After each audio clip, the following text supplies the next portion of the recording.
आधुनिक शेतीसाठी वळण्याचा एक नवीन उपक्रम किंवा प्रकल्प त्यांनी शेतकऱ्यासाठी माहिती ठेवलेली आहे. आणि तरी तुम्ही एरोपोनिक्स, ॲक्वापोनिक्स, एरोपोनिक्स, परत एक अजून एक आहे आपले ते डेझर्ट फार्मिंग म्हणून, ते पण एक खूप चांगल्या प्रकारे ज्याच्यामध्ये नॅनो क्लेचा वापर करून त्यांनी फार्मिंग केलंय. इथे नवीन नवीन उपक्रम मुलांनी केलेला आहे. First year, second year, third year agriculture मध्ये. नमस्कार, hi, hello and welcome back to our channel, ज्याचं नाव आहे द रोम डायरीज. तर आज आपल्या कॉलेजमध्ये होता ॲग्रिकल्चरल सायन्स एक्झिबिशन. सोसायटीचे पदाधिकारी निकम सर यांच्या हस्ते कार्यक्रमाचे उद्घाटन झाले. सुरुवातीला त्यांनी आमच्या प्रोजेक्टला भेट दिली. आम्ही त्यांना संपूर्ण माहिती सांगितली.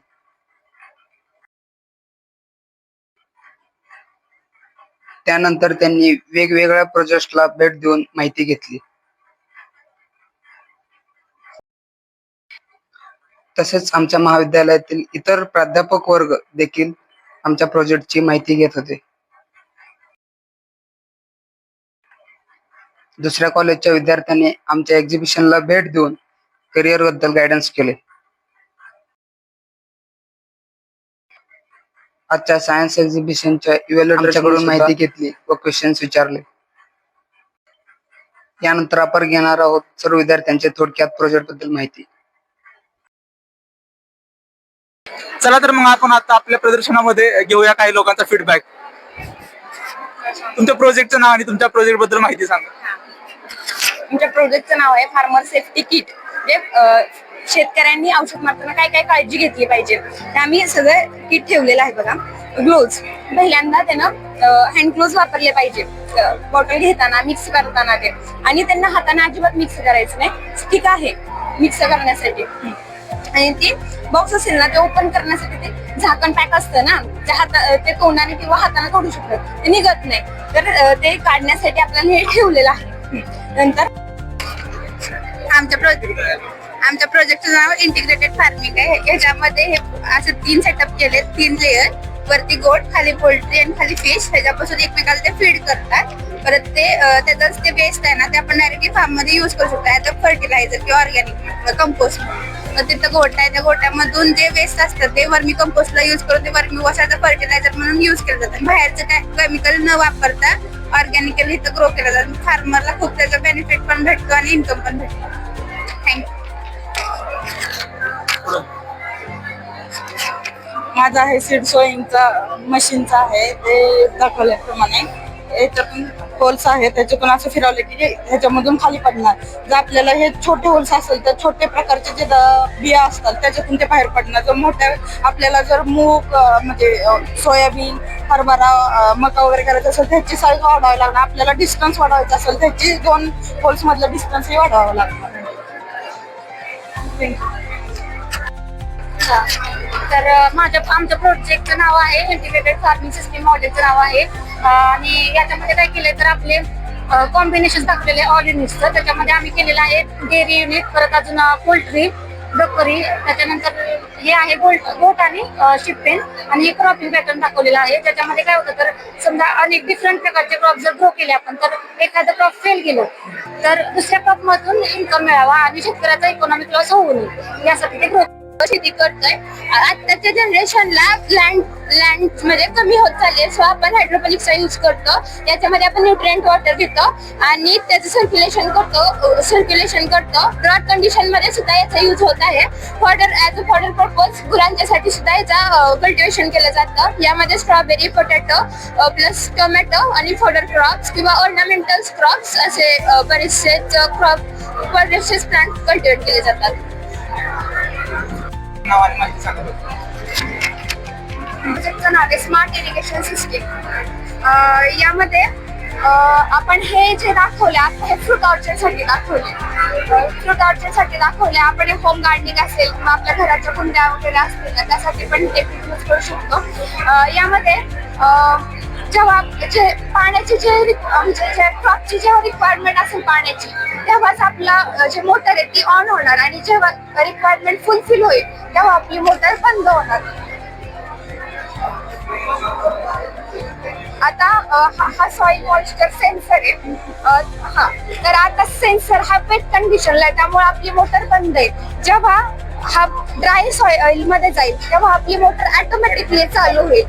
आणि जेवढी रिक्वायरमेंट आहे ती पूर्ण झाली त्या क्रॉपची की परत ऑटोमॅटिकली बंद होईल.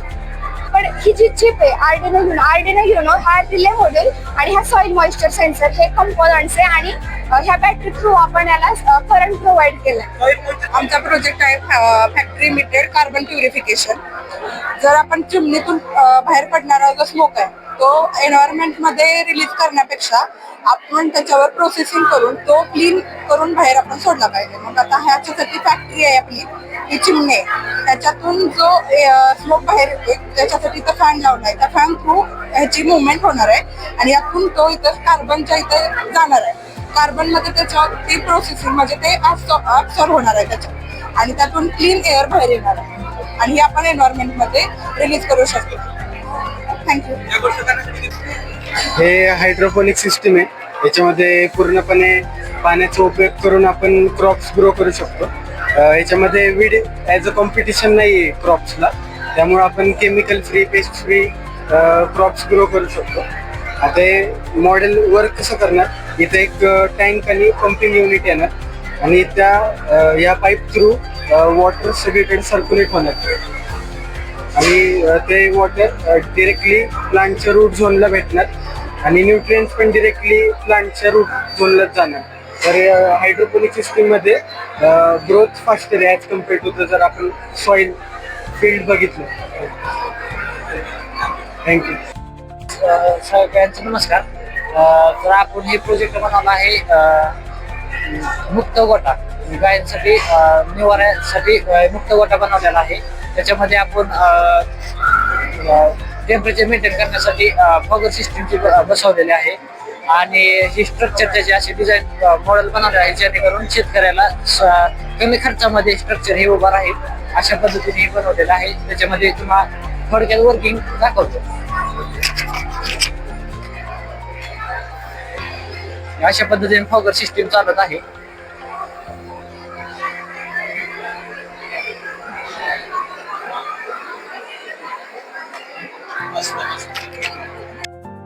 ऑटोमॅटिक स्प्रेइंग रोबोट आपण बनवलेला आहे. याच्यामध्ये आपण 300 RPM ची डीसी मोटर वापरलेली आहे. डीसी मोटर वापरलेली आहे. आपण 12 वोल्ट्स बॅटरी आहे 12 वोल्टची आर्डिनो नॅनो याच्यामध्ये वापरलेला आहे. हे ऑर्चर्ड क्रॉप्स व्हेजिटेबल क्रॉप्स साठी खूप उपयोगीचं आहे, उपयोगी ठरतं.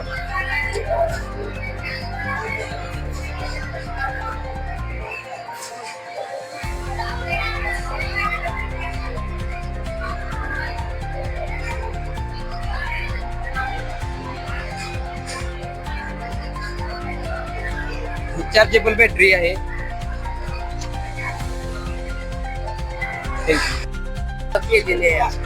आणि ह्याच्यात ही विंड आणि विंड थ्रू विंड आणि सोलार थ्रू एनर्जी क्रिएट केली आहे. आणि ही जी का नाही रस्त्यात आणि ह्याच्यात आम्ही असं सेन्सर बसवले जे सिग्नलवर कार थांबली तिथंच आपण सिग्नल लावणार. ह्याच्यात असा सेन्सर बसवला जेव्हा थांबला तेव्हा ते ऑटोमॅटिक चार्जिंग होऊन निघणार. हा गाडी पण आणि हे पण इलेक्ट्रिक जेव्हा इथं ट्रॅफिकला थांबल ना काय तेव्हा ते ऑटोमॅटिक चार्ज होणार कार.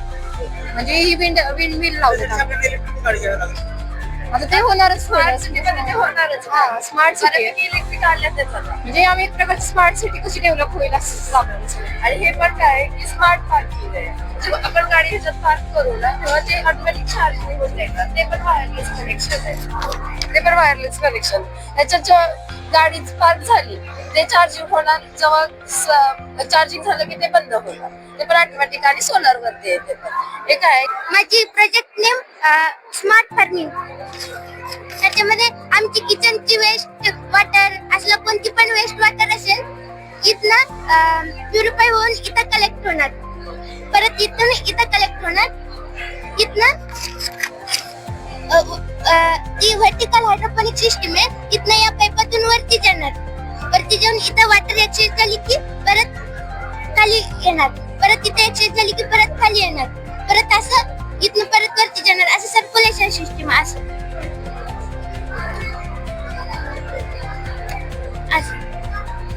असं खाली येणार आणि परत इथनं खाली जाणार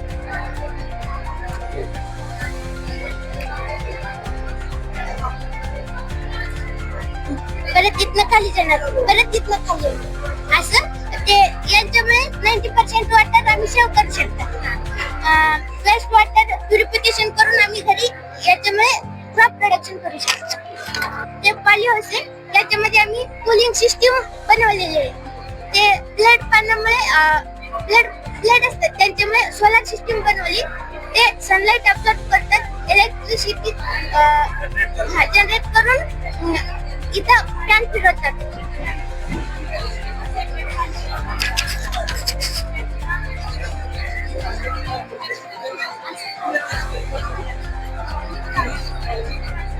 आतमध्ये कूलिंग सिस्टीम चालू होतात त्याच्यामुळे आम्ही मायक्रो क्लायमेट मेंटेन करू शकतो आतमध्ये तर आमच्या प्रोजेक्टचे नाव आहे ॲक्वापोनिक्स. ॲक्वापोनिक्स म्हणजे बेसिक कन्सेप्ट आहे की जे प्लांट्स आहेत ना तो फिशेस वरती ग्रो करायचे.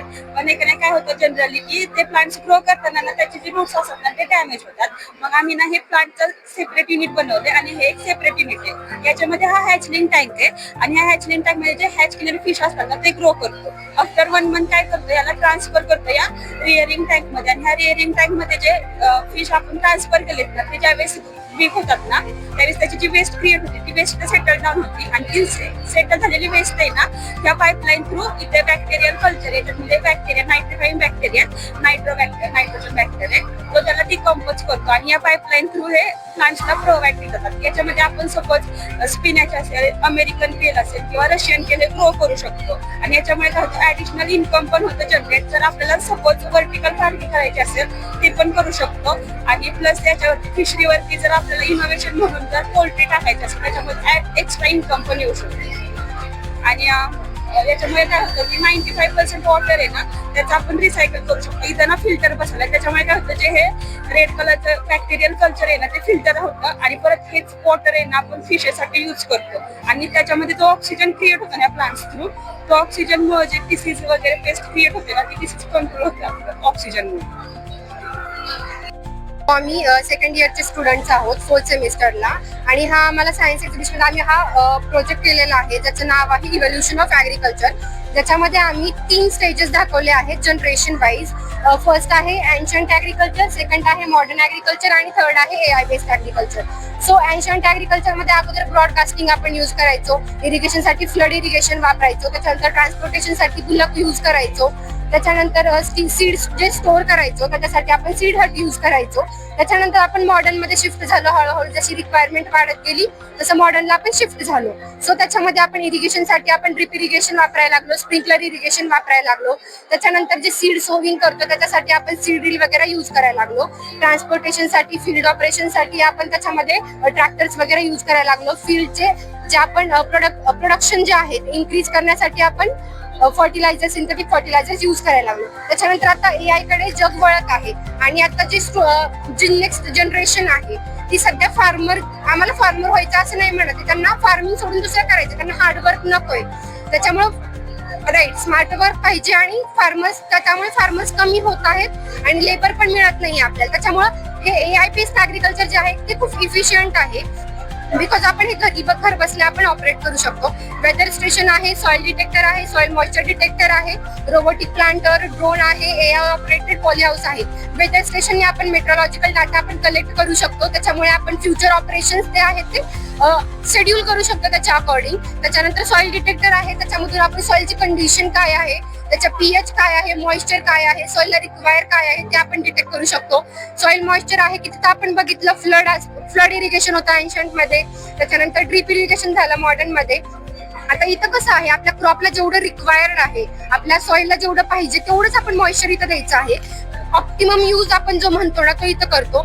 जेवढं मॉइश्चर पाहिजे तेवढं जे फुलफिल झालं त्याच्यानंतर हे सेन्सर सांगतात आपल्याला की बस आता झालं, मॉइश्चरचं पर्सेंटेज फुलफिल झालं, आता तुम्ही बंद करा आणि ते ऑटोमॅटिकली मोटर बंद करतो. त्याच्यानंतर ड्रोन्स आहेत. ड्रोन काय करतं जे आपलं लार्ज स्केलचं फील्ड आहे त्याला मॉनिटर करतो, स्प्रेइंग साठी वापरतो आपण, इरिगेशन साठी वापरतो. त्याच्यानंतर पॉली हाऊस आहे, त्याचं इंटरनल एन्व्हायरमेंट मेंटेन करून आपण तिथं पण एका स्मॉल स्पेस मध्ये आपण जास्त यील्ड कसं घेऊ शकतो विदाउट एक्सटर्नल फॅक्टर अफेक्ट करता, ते आपण इथं बघू शकतो. जे की इथं आपण बघितलंय की हळूहळू जग बदलतंय. सो आपण एन्शंट वरनं मॉडर्न वर आलो, मॉडर्न वरून AI वरती आलं. जशी आपली रिक्वायरमेंट चेंज होत आहे तसं आपण पण आपली ऍग्रिकल्चरची जी आपण म्हणू शकतो की एक पद्धत जी म्हणतो ना ती आपल्याला बदलली पाहिजे. हे आपण थोडक्यात आम्ही सांगतो आणि अवेअरनेस क्रिएट करतोय पुढच्या फ्युचर जनरेशन साठी कसं आपल्याला AI बेस्ड हे गरजेचं आहे. गुड आफ्टरनून दादा. आमचा प्रोजेक्ट वेस्ट टू व्हॅल्यू आहे. सो बेसिकली आम्ही ऍग्रिकल्चरचे जे वेस्ट आहे जसं की काऊ डंग, काऊ युरिन, क्रॉप रेसिड्यूज आहेत त्याच्यापासून आम्ही गोबर गॅसचं फॉर्मेशन करतो. गोबर गॅस आम्ही 2 वेजनी यूज करणार आहे. फर्स्ट म्हणजे गोबर गॅस पासून निघणारं जे आउटकम आहे ऍज अ फर्टिलायझर म्हणून आम्ही यूज करणार आहे फील्डमध्ये ऍप्लिकेशनसाठी. आणि नेक्स्ट म्हणजे गोबर गॅस पासून आम्ही मिथेनचं फॉर्मेशन करतोय ऍज अ फ्युएल म्हणून व्हेकलसाठी. सो गोबर गॅस मध्ये ओनली मिथेन हे बनत नाही, त्याच्यामध्ये hydrogen sulphide, carbon dioxide, methane याचं फॉर्मेशन होतं. सो जो आम्ही हायड्रोजन सल्फाइड आहे तो रिमूव्ह करण्यासाठी आम्ही हे आयरनचं टँक आहे, आयरन अट्रॅक्ट करतो हायड्रोजन सल्फाइडला. सो तो तिथंच रिमूव्ह होऊन जातो आणि राहिलेला CO2 आणि CH4 जो गॅस आहे तो कॉम्प्रेस करण्यासाठी हाय प्रेशर 200 बार वर आम्ही कॉम्प्रेस करण्यासाठी तो ठेवतो. आणि हे स्टोरेज बॉटल आहे, कार्बन डायऑक्साइड आणि CH4 इथं स्टोअर केला जातो. सो आपल्याला ओनली CH4 पाहिजे. सो कार्बन डायऑक्साइडचं पण रिमूव्ह करायचं आपल्याला. So water scrubbing technology through CO2 जो आहे तो वॉटर मध्ये डिझॉल्व्ह होणार आणि in the form of water vapour तो ऍटमॉस्फिअर मध्ये रिलीज होणार. आणि जो CH4 तो अप्पर टँक मध्ये जाणार आणि जो CH4 आहे तो ह्या बॉटल्स मध्ये, ह्या 10 kg बॉटल्स आहे ह्याच्यामध्ये स्टोअर होणार आणि ऍज अ फ्युएल म्हणून आपण व्हेकल्सला अप्लाय करू शकतो. आणि as compare to fossil fuel म्हणजे पेट्रोल आणि डिझेलच्या कंपॅरिझन मध्ये जो कॉम्प्रेस बायोगॅस आहे ह्याची कॉस्ट पण कमी आणि एन्व्हायरमेंट फ्रेंडली पण आहे, इको फ्रेंडली आहे. Thank you. Water treatment working model आहे ज्याच्यामध्ये फिजिकल, बायोलॉजिकल आणि केमिकल प्रोसेस थ्रू पाणी फिल्टर केलं जातं. तर आणि ते आपण इन्व्हायरमेंट मध्ये रिलीज करू शकतो ऍग्रिकल्चर आणि डोमेस्टिक पर्पज साठी. तर फर्स्टली काय केलं जातं तर हे पाणी इथं प्लांटला पाठवलं जातं. प्लांटला पाठवल्यानंतर कोॲग्युलेशन ही प्रोसेस कॅरीड आउट केली जाते. कोॲग्युलेशन ह्यासाठी करायचं की जे काही स्मॉल पार्टिकल्स असतील जे सस्पेंडेड असतील आणि इझिली सेटल डाऊन होत नाहीत नॅचरली, ते रिमूव्ह करण्यासाठी ही प्रोसेस कॅरीड आउट केली जाते. इथं एरेशन प्रोव्हाइड केलं जातं ज्यामुळे काय होतं मायक्रो ऑर्गॅनिझम्स तयार होतात आणि मायक्रो ऑर्गॅनिझम्स तयार झाल्यामुळे जो काय ऑर्गॅनिक मॅटर किंवा बॅक्टेरिया जे असतात ते डिग्रेड करण्याचं काम इथं केलं. आम्ही खरं तर चतुर्थ वर्षाच्या विद्यार्थ्यांनी आहोत, उदयन विद्या महाविद्यालय फलटण. आम्ही सायन्स प्रोजेक्ट मध्ये मशरूम बॅग फिलर कंप्रेसर म्हणजे ज्या मशरूमच्या बॅग्स असतात त्या आपण भरण्यासाठी जे सबस्ट्रेट असतं आणि स्पॉन्ज जे असतं तर ते स्पॉन आपण हाताने प्रेस करावं लागतं. म्हणजे एक लेअर सबस्ट्रेट का आणि एक लेअर स्पॉन आपण ते कडनी टाकतो म्हणजे मशरूमचं सेट. तर ते प्रेस करण्यासाठी आपल्याला मेहनत लागते. तर आपण हे मुव्हेबल आपण मशरूम फिलर कंप्रेसर आपण केलेलं आहे इथं, जेणेकरून त्याच्यामध्ये कोणतं कॉन्टॅमिनेशन होऊ नये आणि युनिफॉर्मली ते स्प्रेड होतं. म्हणजे जे मायसिलियलची ग्रोथ आहे ती युनिफॉर्मली होते, त्याच्यात कोणती एअर राहत नाही. आणि हे आहे डंग कलेक्टर. हे कसं आपण शेतकऱ्यांसाठी जास्त प्रमाणात 30 ते 40 गायींचा गोठा असेल ना तर आपण वापरू शकतो. ह्याचं वर्किंग आपण कसं खोऱ्याने किंवा पहाटेने शेण भरतो त्यामुळे पाठीचा कंबर दुखीचा त्रास होतो. हे कसं आपण उभे उचलून घेऊ शकतो. आणि साधारणतः यानंतर आम्ही वेस्ट टू एनर्जी प्रोड्यूस या प्रोजेक्ट बद्दल माहिती घेतली.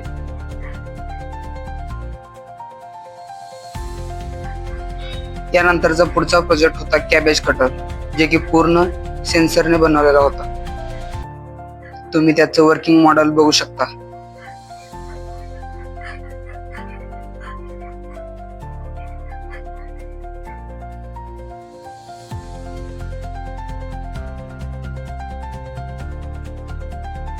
त्यानंतर आम्ही दोन्ही महाविद्यालयाच्या प्राचार्यांना सुद्धा आमचा प्रोजेक्ट माहिती सांगितली, जे की मायक्रोग्रीन काय आहे, मायक्रोग्रीनचे बेनिफिट्स, मायक्रोग्रीनचे अपॉर्च्युनिटीज आणि मायक्रोग्रीन कोणकोणत्या क्रॉप मध्ये घेऊ शकतो आणि ते कसे घेऊ शकतो.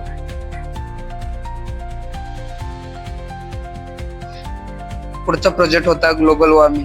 त्याच्यामध्ये आम्ही ग्लोबल वॉर्मिंग कसे कमी करावे याची संपूर्ण माहिती घेतली.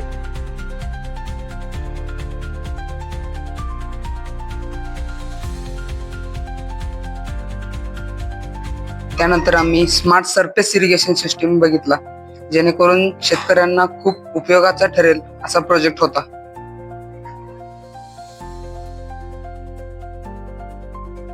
स्प्रेइंग साठी उपयुक्त ठरेल असे ऑर्गॅनिक तणनाशक सुद्धा आम्ही बघितले.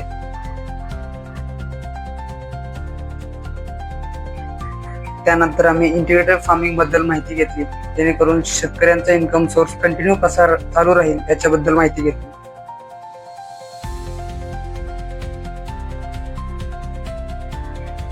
त्यानंतर दोन्ही महाविद्यालयाच्या प्राचार्यांकडून आजच्या ऍग्रिकल्चर सायन्स एक्झिबिशन बद्दल प्रतिक्रिया भेटली.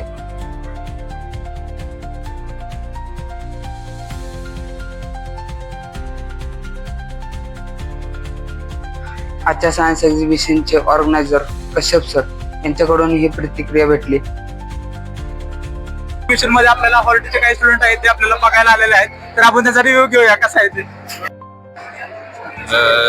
आपल्या कॉलेजमध्ये कृषी विज्ञान प्रदर्शनाचं आयोजन केलेलं आहे आणि त्यामध्ये सेकंड इयर ॲग्रीच्या विद्यार्थ्यांनी ऑर्चर्ड स्प्रेसाठी नाही का नवीन टेक्नॉलॉजीचा वापर करून रिमोट सेन्सिंगद्वारे त्यांनी स्प्रे कसा करायचा वेळ वाचवण्यासाठी त्यांनी चांगला प्रोडक्ट तयार केलेला आहे. आणि ऑरओव्हर जर सांगायला गेलं तर शेतकऱ्यांना आधुनिक शेतीसाठी वळण्याचा एक नवीन उपक्रम किंवा प्रकल्प त्यांनी शेतकऱ्यांसाठी माहिती ठेवलेली आहे. आणि तरी तुम्ही चांगल्या पद्धतीने बघून घ्या.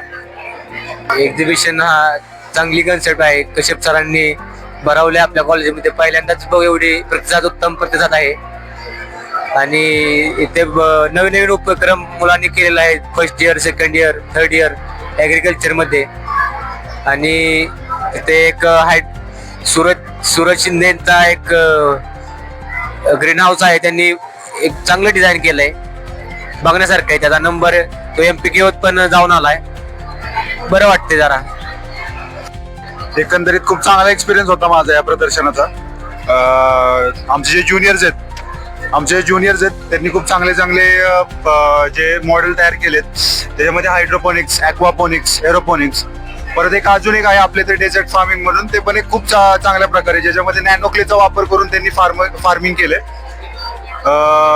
ते पण एक चांगलं हे प्रोजेक्ट आहे, ज्याच्यामध्ये एक 2.5 वर्षाचं एक नॅनो क्ले एक त्याची लाईफ असती आणि त्यानंतर त्यात ते नॅनो एक केमिकल आहे त्या क्ले पासून तयार केलं जातं, जेणेकरून त्या क्लेची एक साधारणतः लाईफ स्पॅन एक 5 वर्षाचा होतो. आणि त्याच्यामध्ये डेझर्ट मध्ये आपण त्या क्ले थ्रू फार्मिंग करू शकतो. एक तो चांगला मला माझ्या अंदाजे प्रोजेक्ट वाटला. आणि बाकी एक प्रोजेक्ट सर्वसाधारण बरे आहेत.